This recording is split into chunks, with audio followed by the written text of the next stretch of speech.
percaya berkumpul satu tempat. Bukan karena mereka bilang, oh hari ini Roh Kudus mau turun. Bukan begitu, mereka kumpul. Memang tradisi Yahudi itu hari itu adalah hari Pentakosta. Jadi hari Pentakosta itu kalau zaman perjanjian lama, hari Pentakosta itu adalah di mana bangsa Israel merayakan, ya. Israel itu kan ada perayaan-perayaannya, ya. Ada 7 perayaan-perayaan yang dirayakan di Israel sana, ya kan? Dan ini perayaan Pentakosta ini adalah perayaan kedua yang terbesar yang mereka memang rayakan. Jadi Pentakosta ini memang sudah menjadi sebuah tradisi di sana, yaitu hari raya menuai, hari raya panen gandum. Itu yang terjadi di sana. Jadi ketika mereka berkumpul memang sesuai tradisi, bukan karena dikatakan, oh nanti Roh Kudus mau turun loh hari ini, tidak begitu. Makanya kalau kita lihat jumlah yang mengantarkan Yesus ke surga waktu itu, yang melihat, ya, bukan mengantarkan pergilah, bukan itu. Maksudnya yang ada di situ kan ada sekitar 500 yang menurut Matius. Sekitar 500-an. Tapi mengapa kemudian yang menerima Roh Kudus itu hanya 120-an? Karena memang dalam penantian itu, kan Tuhan tidak bilang nanti ya 10 hari aku datang ya. Kalau Tuhan ngomong begitu pasti yang 500 ya 500 juga. Tapi kan Tuhan tidak ngomong, tunggu nanti aku datang gitu. Nanti penolong yang lain akan turun dari kamu, Roh Kudus akan turun dari kamu, tunggu. Ya. Cuma orang kan tidak tahu kapan ya datangnya ya. Akhirnya berkuranglah dari 500 menjadi 120. Padahal yang disuruh tadi menantikan itu ada sekitar 500-an yang menyaksikan Yesus naik ke surga, tapi yang menerima Roh Kudus itu di loteng Yerusalem itu sekitar 120-an. 120-an kan? Kemana yang berapa itu? 380. Tadi bosan, jenuh, malas, kapan ya? Jadi kalau mereka berkumpul ya satu, ketika tiba hari Pentakosta semua orang berkumpul di satu tempat itu bukan karena memang Tuhan bilang hari ke-10 nanti aku bukan begitu. Tuhan kan tidak ada ngomong begitu. Tunggu aja kan gitu. Dia tidak kasih tahu nanti pencurahan itu kapan. Tapi perkumpulan mereka ini karena tradisi mereka memang seperti itu. Hari itu memang hari Pentakosta, hari ke-50 dihitung dari Paskah pertama kan gitu. Jadi tepat waktu itu mereka merayakan Pentakosta. Bahkan tradisi Yahudi yang lain juga itu memperingati tentang Musa menerima loh batu. Jadi 50 hari setelah setelah Israel keluar dari Mesir, Musa kan menerima 2 loh batu itu. Itu menjadi hari Pentakosta bagi tradisi dari umat Yahudi.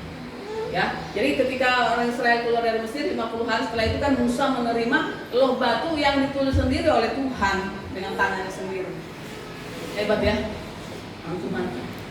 Untung dia tidak ada sampai sekarang. Kalau tidak itu bisa jadi berhala. Ya, jadi berhala. Kainnya aja saudara, kain yang ada di Yerusalem itu aja dicabik, dihabisi itu kalau tidak dipagar. Ya. Kita kan tidak bisa melihat hal-hal yang begitu. Ya, makanya Tuhan katakan Tuhan itu roh, tidak perlu ada benda-benda lain, penggambaran kepada lain yang membuat kita bisa dekat dengan Tuhan. Oke? Dan kemudian di Perjanjian Baru, ya, karena hari Pentakosta itu dikaitkan dengan pencurahan Roh Kudus yang kita peringati hari ini. Ya, kemarin hari Kamis tanggal berapa itu? Tanggal 13 ya, hari kenaikan Tuhan Yesus ya. Kan selalu hari Kamis itu selalu kenaikan, Minggu itu selalu pencurahan, Jumat itu selalu kematian, kan tidak berubah, tanggalnya yang berubah, hari tetap. Ya makanya hari pencurahan Roh Kudus selalu jatuh hari Minggu, karena pencurahan Roh Kudus disebut juga hari 7 minggu atau Minggu Putih. Ya, Minggu Putih. Kalau bilang Minggu Putih, pencurahan Roh Kudus, hari Pentakosta untuk perjanjian lama. Ya. Kalau untuk orang yang sekarang kan tidak mempercayai yang namanya Pentakosta pencurahan Roh Kudus. Yang mereka percaya Pentakosta yang sekarang ini adalah hari raya panen gandum, ya kan? Itu yang mereka sekarang. Kalau kita pencurahan Roh Kudus, itulah Pentakosta. Lanjut.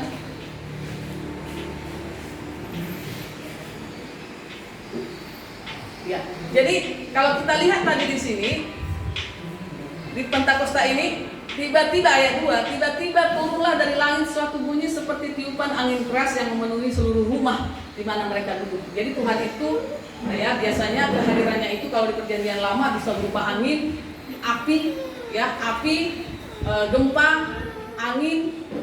Ingat Musa nggak? Ketika Musa di Gunung Horeb ya, di Gunung Horeb ya, yang terbakar itu. Dia lihat Horeb, benar ya? Nah, jadi ketika Musa di Gunung Horeb, dia lihat loh, kok ada semak terbakar ya? Dilihat tapi semak itu nggak terbakar. Itu kehadiran Tuhan dalam bentuk api. Jadi kehadiran Tuhan, kehadiran Roh Allah, kehadiran Roh Tuhan itu biasanya seperti api. Makanya kalau saya kadang dulu pernah kesaksian di mana ya? Saya lupa saudara. Ketika mereka menyembah dalam satu ruangan begini, itu yang saya mimpikan sampai sekarang ini kalau saya berdua. Kemudian orang-orang di luar itu lihat begini, ada api di atas rumah itu. Sementara di dalam ada pujian penyembahan dinaikkan, orang dari luar melihat loh, kok ada api di atas rumah itu, tapi rumah itu tidak terbakar. Saya lupa kesaksian siapa. Saya percaya yang seperti itu, karena Tuhan itu selalu lambang kehadirannya itu bisa berupa api, bisa berupa gempa, ya. Pokoknya kehadiran Tuhan baik melalui Roh Kudus, melalui malaikat, atau pokoknya apapun itu selalu ada seperti gempa. Contohnya Paulus dan Silas ketika mereka memuji menyembah Tuhan juga goncang gitu kan, kehadiran Tuhan turun, malaikat turun dan mereka lepas. Tiba-tiba waktu di gunung juga, gunung itu sampai gemetar, goncang saudara. Itu tanda-tanda kehadiran Tuhan bisa kelihatan seperti itu. Jadi kalau ada malam-malam, kalau angin ribut itu saya datang ke mana? Saya akan lihat keluar, kiamat kasih, kiamat kasih. Ada yang gitu enggak saya? Seperti saya ada. Kalau sudah agak lain-lain nih, angin bus, mau datang kasih ini, mau datang kasih ini. Tapi kalau kita katakan sebenarnya waktu damai-damai itulah nanti Tuhan datang. Ya, waktu semua adem-adem datang, ya kan? Semua lagi sibuk pekerjaannya sendiri, sibuk dengan keinginan sendiri, aman semuanya, banyak uang semuanya, banyak semua beres segala macam. Tiba-tiba Tuhan datang, ya, tiba-tiba Tuhan datang. Kan akhir zaman ini kan banyak yang nyaman dengan dunia, saudara. Ya, berhasil kok saya, sukses kok saya, aman kok saya. Akhirnya dia mencari Tuhan. Disinilah nanti tiba-tiba Tuhan datang. Dan yang mendengar itu, dan mendengar itu adalah roh kita sendiri, suara nabi. Makanya dulu pernah ada fenomena suara sangkakala. Tuhan, saya itu kayaknya makan pundak selera, betul benar. Ya, waktu benar nggak dengar sangkakala yang itu loh. Saya waktu itu masih di rumah Ibu Yanam, Ibu Wakil sekarang. Saya waktu di rumahnya, tiba-tiba Bu, itu ada suara. Kami pergi ke ininya, pergi ke depan TV-nya. Ada sangkakala Bu. Kita kalau saya ke rumahnya kan selalu biasa mendoakan beliau, sharing firman Tuhan dari yang lain. Tidak pernah cerita bisnis, cerita apa dan lain. Pasti firman Tuhan, bagaimana ini. Karena setiap saya ke Tarakan itu biasanya beliau itu, mereka itu membuka rumahnya untuk saya tidur. Jadi saya tahu ada kamar saya di situ di Tarakan itu yang sering saya tempati. Saya ingat waktu itu, ada sangkakala, bunyi sangkakala, fenomena alam gitu. Betul-betul memang kayak gitu ya. Ada kan bunyi sangkakala itu? Tuhan, nggak ada gunanya sudah semua. Baju semua, tas, sepatu, makan semua, emas, nggak ada gunanya ternyata waktu itu. Tuhan, apa Tuhan ya Tuhan? Apalagi kalau benar-benar aslinya Tuhan itu betul-betul tidak ada yang berguna sudah. Makan aja kayak kita tidak selera. Untuk apa kita makan gumuk-gumuk besar-besar baru tinggal? Tuhan, datang ke Tuhan ini, Tuhan, ampuni segala dosa saya kan gitu kalau kita tahu Tuhan datang. Jadi mereka ini seperti itu. Ketika Tuhan Yesus naik, dia bilang, kamu tunggu ya, nanti aku akan kirim penolong yang lain, Roh Kudus akan dicurahkan bagi kamu, tapi tidak dikasih tahunya kapan gitu loh. Ya, makanya perlu kesetiaan, perlu ketekunan supaya pas hari itu datang, tumal di sana, kan gitu. Waktu Tuhan datang, tumal di sana. Jangan waktu Tuhan datang, tumal di Lagi sibuk kita yang lain-lain, saudara. Ya. Jadi ketika hari Pentakosta ini, bisa bayangkan, saya bersyukur pernah ke loteng Yerusalem itu, yang memang bukan, saya nggak tahu itu aslinya, tapi di sana itu adalah situs di mana Yesus, Roh Kudus tercurah di loteng Yerusalem. Saya pernah di sana ya, ada loteng itu. Saya bayangkan di sini ya, ada lidah-lidah api. Yang belum pernah ke sana, berdoa lah. Ya, loteng Yerusalem itu semua yang di sini ada. Loteng Yerusalem. Saya bilang, oh ini ya loteng Yerusalem. Kan bangunan di sana kan kuat-kuat. Disinilah 120 orang yang kemudian berbangsa lain, ya. Disinilah yang seperti ada lidah-lidah api. Saya bisa bayangkan, dan memang auranya pun berbeda, saudara. Kita seperti dibawa ke zaman itu. Kalau kita benar-benar merenungkannya. Dan saudara, ketika datang seperti lidah-lidah api, ya seperti angin, kemudian mereka berbahasa yang baru bagi mereka. Mereka kan orang-orang Galilea, mereka berbahasa Arab, berbahasa ini. Sampai orang-orang bingung, loh, kenapa mereka berbahasa ini? Padahal mereka semua kan orang Galilea. Tapi walaupun sudah dilihat matanya, ada juga yang bilang, oh mabuk. Jadi jangan heran, ketika kita sungguh-sungguh dalam Tuhan pun, orang bilang, tidak benar itu. Untuk apa Tuhan berkata, tunggu dulu di sini ya, jangan pergi kemana-mana dulu. Saya akan perlengkapi kamu dengan Roh Kudus dan tempat maha tinggi. Kenapa sampai begitu, saudara? Apa yang sedang Tuhan mau persiapkan bagi kita? Apa yang Tuhan mau inginkan bagi kita setelah dia naik ke sorga? Kenapa dia harus mengirim penolong yang lain? Penolong yang lain, tahu arti penolong yang lain? Penolong yang lain itu adalah penolong yang sama dengan yang sebelumnya. Ya, jadi kalau ada penolong yang lain, inilah penolong yang lain, cek dulu dia sama tidak seperti Yesus. Tidak lahir dari persetubuhan laki-laki dan perempuan, turun dari sorga, ya kan? Harus begitu, saudara. Tidak pernah melakukan dosa, benih ilahi. Jadi penolong yang lain itu adalah jenis yang sama dengan yang pergi sebelumnya. Penolong yang lain. Tidak bisa Yesus pergi dan berkata, aku akan mengirim penolong yang lain, tapi beda jenisnya, tidak ada. Sama-sama dari surga, sama-sama yang ilahi, bukan dari dunia. Itu penolong yang lain ya. Dicamkan itu, saudara. Jadi tidak ada penolong yang lain. Roh Kuduslah penolong yang lain. Amin. Ya. Untuk apa, saudara? Apa yang sedang Tuhan mau, yang Tuhan inginkan dari kita sehingga dikirim?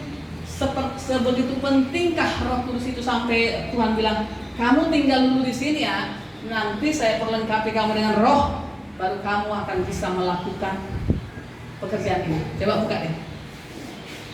Kisah Rasul 1 ayat 8. Coba next. Ya. Kisah Rasul 1 ayat 8. Kita baca sama-sama 1, 2, 3. Tetapi kamu akan menerima kuasa kalau Roh Kudus turun ke atas kamu, dan kamu akan menjadi saksiku di Yerusalem, di seluruh Yudea dan Samaria sampai ke ujung-ujung bumi. Ya. Jadi sebenarnya Roh Kudus itu Tuhan katakan, kamu akan menerima kuasa kalau Roh Kudus turun ke atas kamu, dan kamu akan menjadi saksiku di Yerusalem dan seluruh Yudea dan Samaria dan sampai ke ujung bumi. Sudah tahu enggak? Mengapa begitu pentingnya Roh Kudus dicurahkan bagi kita? Tuhan mau ketika dia datang ke bumi ini dan kemudian dia naik ke surga, Tuhan mau kita menjadi saksi. Kan itu? Saksi atas kuasa, saksi atas karya penyelamatan Tuhan. Saksi, saudara. Jadi jangan berpikir saksi itu bukan milik, bersaksi. Aku bersaksi kemarin aku dapat uang 100 juta puji Tuhan, luar biasa Tuhan. Tidak begitu. Tidak begitu kesaksian. Itu kesaksian. Itu belum tentu kamu paham itu kuasa Tuhan. Belum tentu kamu paham itu mujizat Tuhan. Belum tentu kamu paham itu adalah karya Tuhan. Kadang itu latah. Ya, kalau yang baik-baik puji Tuhan, Tuhan baik. Tapi coba kita ada apa masalah segala macam. Puji Tuhan saya dapat masalah begini begini masalahnya luar biasa beratnya. Tapi sampai hari ini saya berdiri tegap karena Tuhan memberikan kekuatan bagi saya. Kan nggak ada yang gitu. Puji Tuhan saya dapat mobil, ya luar biasa lah. Sekarang saya tidak lagi kehujanan, saya belum tentu juga itu pada Tuhan. Ya, bukan karena pemahaman kita akan kesaksian seperti itu. Bukan itu bagus sih bersaksi begitu, tapi tidak begitu yang mau diinginkan Alkitab bagi kita. Yang sebenarnya itu. Jadi Roh Kudus dicurahkan supaya kita menjadi saksi Kristus. Ya, apa itu saksi Kristus itu? Ya, dikatakan menjadi saksi itu dari Yerusalem kemana? Ke Yudea, ke Samaria, dan ke ujung bumi. Di mana sih Yerusalem? Di mana sih ujung bumi itu? Ya, banyak tafsiran-tafsiran ini, tapi saya mau katakan, ya, menurut saya yang saya pahami bahwa menjadi saksi itu dimanapun kita berada, kita harus menjadi saksi.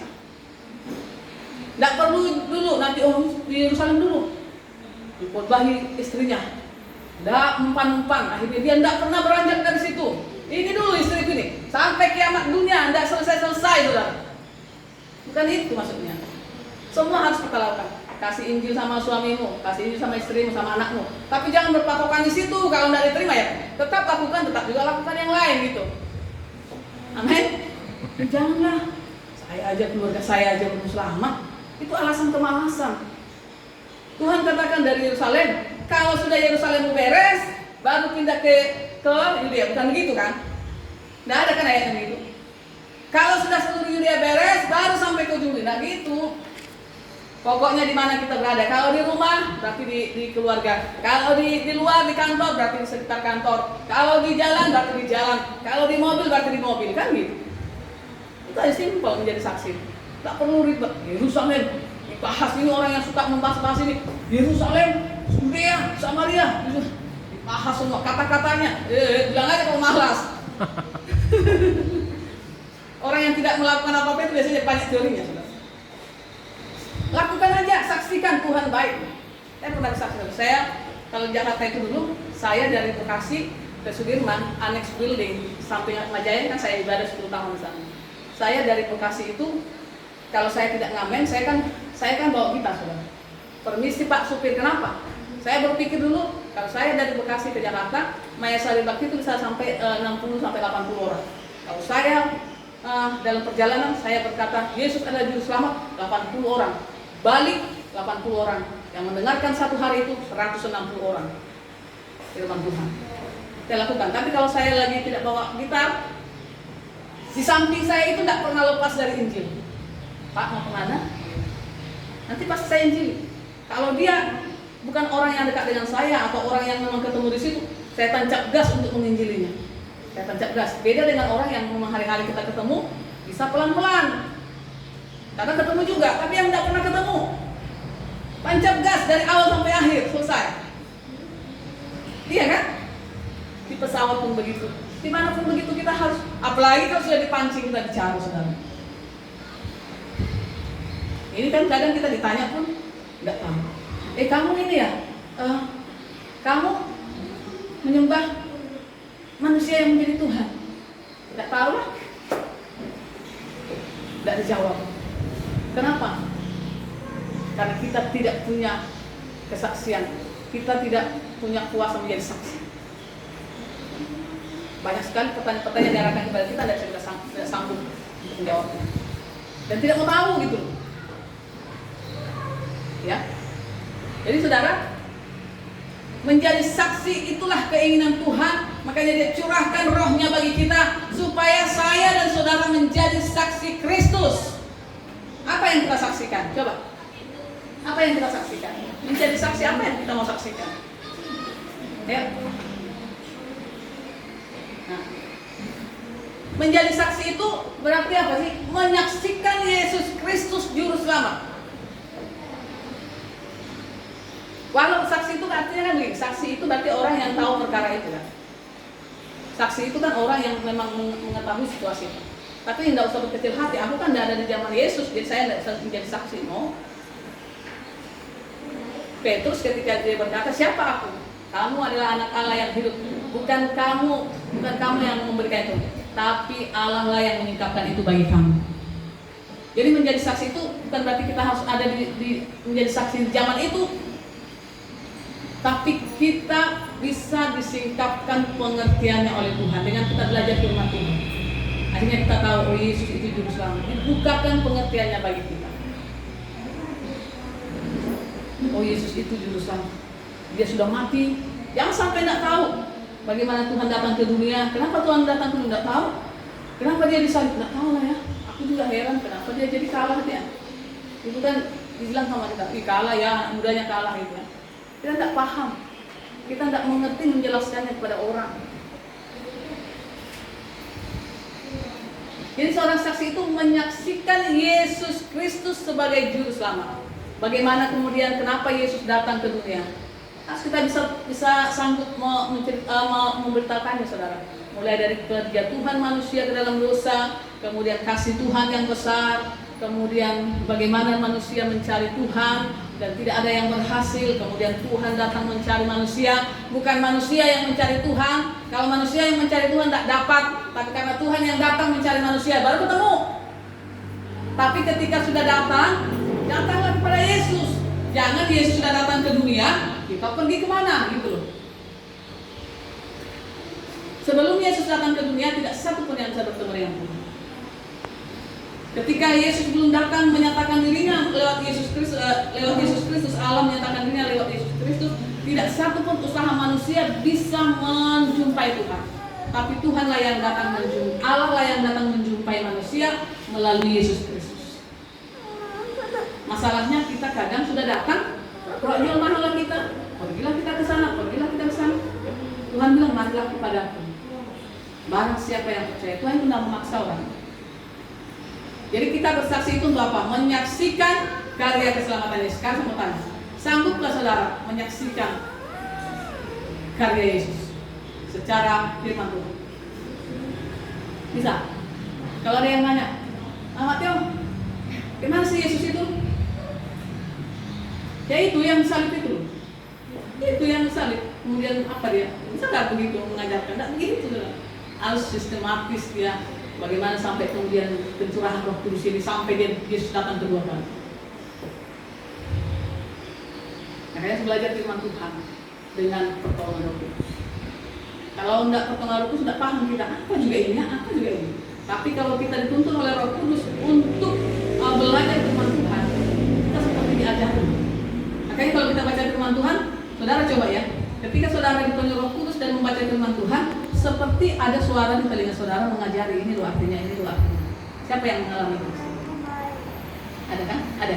Jadi waktu baca firman itu kayak disingkapkan gitu, kayak dikasih ada yang mengajari itu. Makanya Alkitab katakan pengurapannya akan mengajari engkau tentang firman Tuhan. Roh Kudus akan mengajari engkau tentang Yesus. Karena mengenal Yesus itu kan sebentar aja. Tapi Tuhan bilang nanti kalau aku surga nanti ada Roh Kudus, Dia yang mengajari engkau tentang saya. Jadi untuk mengajari Yesus lebih dalam lagi, ya mengenal Yesus lebih dalam lagi dengan pertolongan Roh Kudus. Lewat firman Tuhan yang kita pelajari. Amin. Makanya harus benar-benar kita belajar firman Tuhan supaya kita bisa menyatakan, menceritakan, menjadi saksi kepada orang lain. Yesus itu begini, Yesus begini. Ketika kita diserang, kita bingung. Karena apa? Tidak sanggup menyaksikan, tidak sanggup menjadi saksi. Jadi saudara kita bisa cek, mengapa kita tidak sanggup? Cek diri kita, apakah kita sudah menerima Roh Kudus dalam hidup kita? Apakah kita sudah dipenuhi Roh Kudus dalam hidup kita? Yang kedua, menyaksikan karya Kristus dalam hidup kita. Ya, jadi jangan hanya menceritakan seperti reporter, seperti pembaca berita. Yesus lahir tahun segini, kemudian dia mati. Tapi dia sendiri tidak mengalami. Dia hanya menyampaikan informasi tok. Itu pembaca berita namanya. Ya kan?